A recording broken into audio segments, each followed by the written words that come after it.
Você sabe qual é a força realizada por uma corda, cabo ou fio? Se você não sabe ou quer aprender mais sobre isso, seja bem-vindo a mais um vídeo do MH Ciência. Roda a vinheta.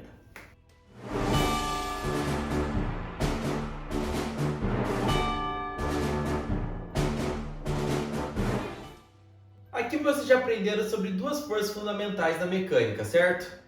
A força-peso e a força normal.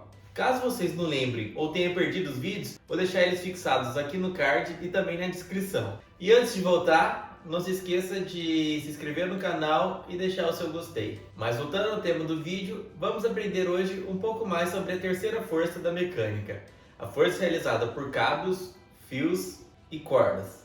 Sim, estamos falando sobre a tensão ou tração, que embora alguns autores possam fazer distinção dos dois, basicamente vai dizer que é a mesma coisa. É uma força realizada por um cabo, corda ou fio. Então, como vocês já sabem, a força é um vetor, certo? Ou seja, possui modo, direção e sentido. E embora possa parecer um pouco repetitivo, mas é que isso aqui é muito importante para a gente na mecânica, porque se você responder apenas módulo, você está dando a resposta incompleta. E dependendo dos casos, dependendo de quem está corrigindo esse exercício, ele pode anular sua questão por inteira, porque você não está dando para ele a resposta que ele pediu, certo? Então, pessoal, nunca vamos se esquecer de dar a resposta completa, dando módulo, direção e sentido, e principalmente não vamos esquecer da unidade de medida. Ok, sabendo que precisamos dessas três informações, módulo, direção e sentido, vamos descobrir cada uma delas juntos, uma de cada vez. Primeiro vamos para a direção. Ela sempre estará paralela ao cabo, sendo sobreposto ao mesmo.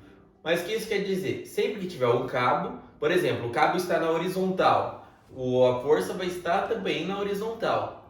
O sentido vai ser um pouco mais intuitivo, porque ela sempre vai apontar para a direção da força que está sendo exercida nesse cabo. Por exemplo, se eu estivesse puxando um cabo aqui, a força tração realizada no corpo estaria apontada na minha direção, porque eu estou realizando essa força no corpo. Mas para entender um pouco melhor isso daí, vamos para um exemplo.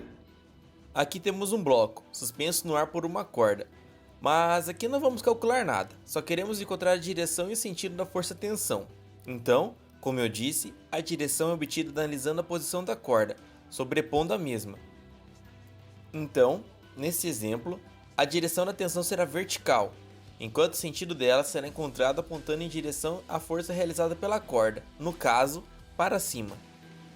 Então, como pudemos ver no exemplo, a direção e o sentido é fácil e intuitivo de descobrir, mas a gente não pode dizer o mesmo do módulo, porque assim como a força normal, a atração também não tem uma fórmula para você calcular ela diretamente, como a força-peso tem, por exemplo. Para isso, você, assim como a força normal, você vai ter que fazer o equacionamento das forças presentes do sistema para assim poder descobrir a força-tração exercida pela corda no sistema. Para entender melhor, vamos fazer dois exercícios. No primeiro, a gente vai calcular a força-tração equacionando todas as forças mesmo. Mas no segundo, a gente vai conseguir achar o valor da tração apenas usando a segunda lei de Newton, a lei da dinâmica. A força resultante é igual a massa vezes a aceleração do objeto. Então vamos lá. No exercício 1 temos que um corpo está suspenso apenas por um fio preso no teto. Sabendo que o corpo possui massa de 2 kg, qual será o módulo da força exercida pelo fio? Dados. Use gravidade igual a 10, aceleração da gravidade igual a 10 metros por segundo ao quadrado. Então o primeiro passo é desenhar o corpo. Então temos um corpo, que vamos adotar como esse quadrado, e uma corda pendurada no teto. Então, agora vamos listar as forças nesse corpo. Ele tem massa? Perfeito, ele tem massa. Então, ele tem uma força-peso apontando para baixo. Ele tem uma corda?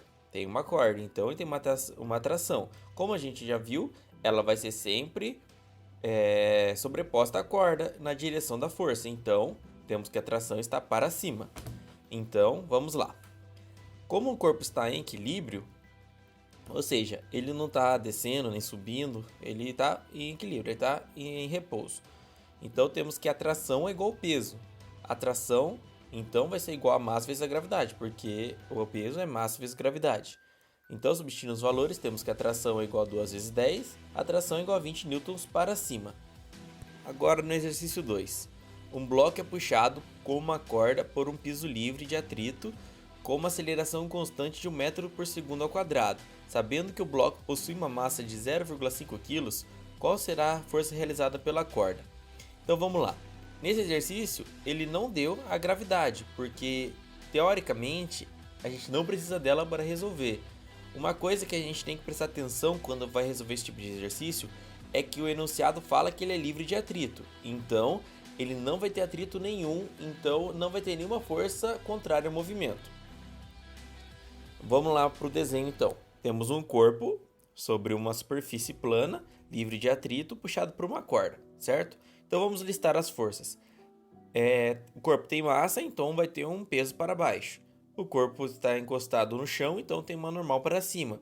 E o corpo está sendo puxado por uma corda, então tem uma tração. Agora o próximo passo é adotar o sentido da aceleração. Como a gente sabe que o corpo está sendo puxado pela corda, então logicamente ele está indo na direção da corda. Então a aceleração é para a direita. Então a gente pode dizer, segundo a segunda lei de Newton, que diz que a força resultante é igual a massa vezes a aceleração, podemos dizer que como a força em x, a única força que existe é a tração, então podemos dizer que a tração é igual a massa vezes a aceleração. Então a tração vai ser 0,5 vezes 1, a tração vai ser igual a 0,5 newtons para a direita. Então, pessoal, como a gente pode ver, não existe um atalho que vai conseguir resolver todos os exercícios. Cada um vai ser resolvido de uma fórmula. Mas o que eu posso fazer é te dar um passo a passo que você pode aplicar em todos os exercícios.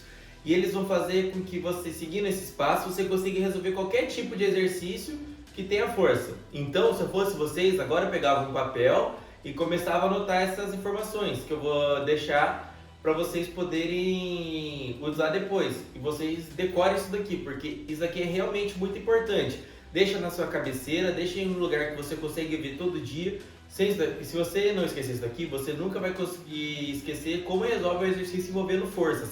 Então é realmente muito importante. Vamos lá. No passo 1, separe os corpos.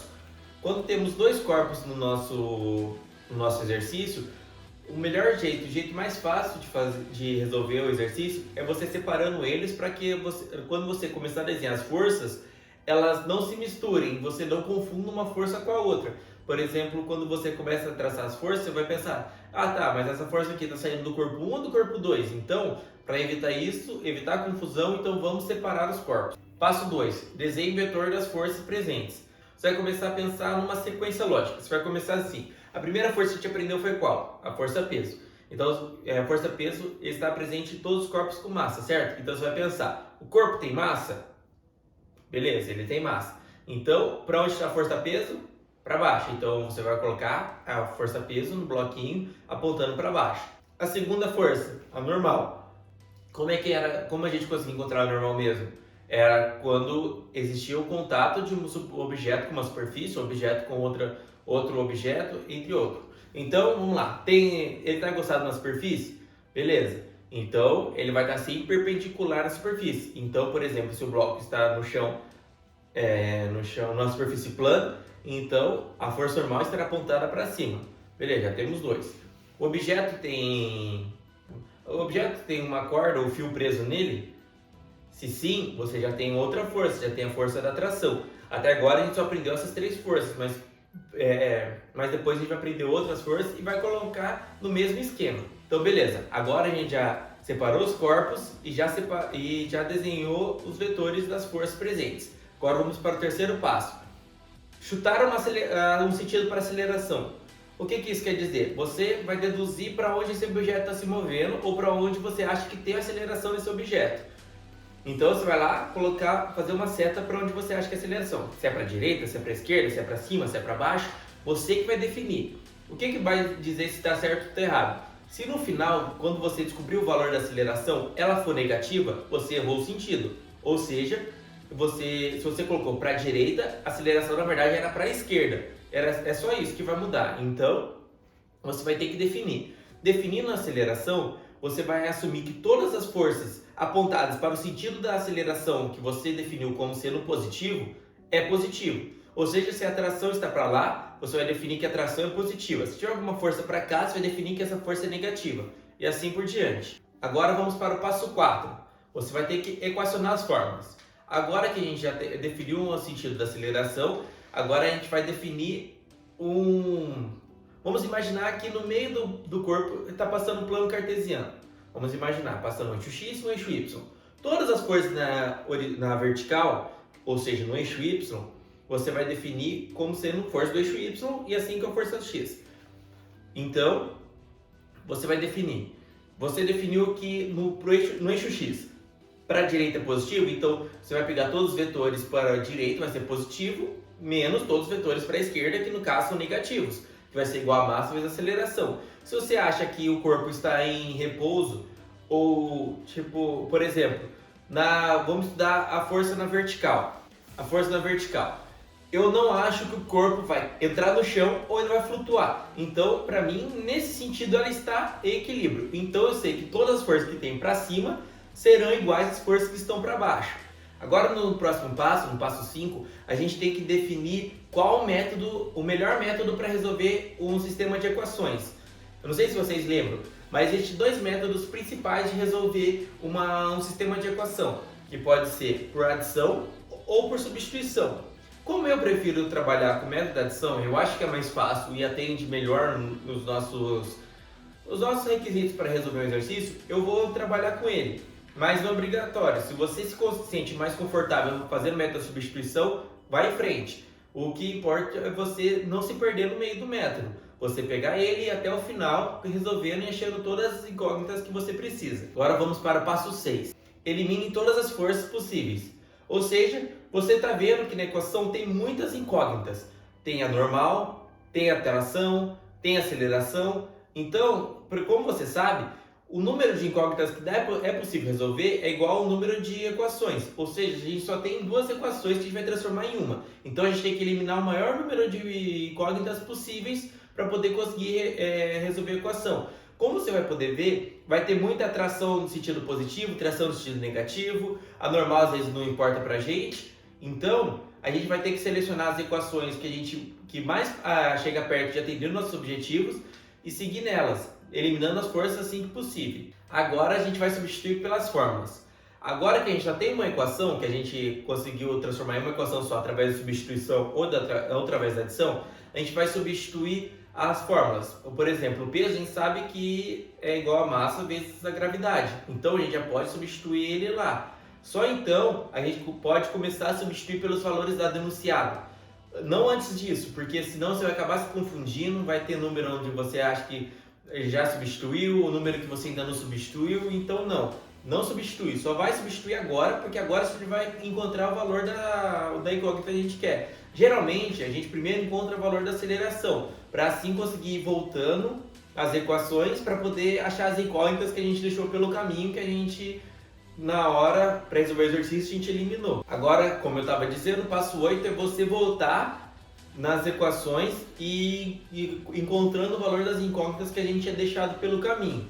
Agora que a gente já tem o valor da aceleração, o valor da tração, a gente pode achar o valor do normal, se o exercício pedir, o valor da tração, se o exercício pedir e assim por diante. Pronto, agora você já conseguiu resolver o exercício. É só você aplicar isso para outros exercícios do mesmo modo. Do jeito que a gente fez aqui, a gente vai conseguir aplicar em todos os outros. Para provar isso, eu vou fazer uma live no dia 5 de junho resolvendo exercícios. E vocês estão convidados e divulguem para os seus amigos também. Porque até agora eu já passei várias forças, então eu acho que a gente já está num ponto legal de começar a resolver esses exercícios mais complicados de forças. Então, eu convido todos vocês para a live, divulguem, eu vou deixar um banner aqui de divulgação, contendo as informações certinho no final, e também vai estar divulgado lá na página no Facebook. Se vocês ainda não seguem, MHCMPF também, e vou deixar o link aqui na descrição também. Mas então por hoje é só, pessoal. Aqui é MH, CMPF e até a próxima.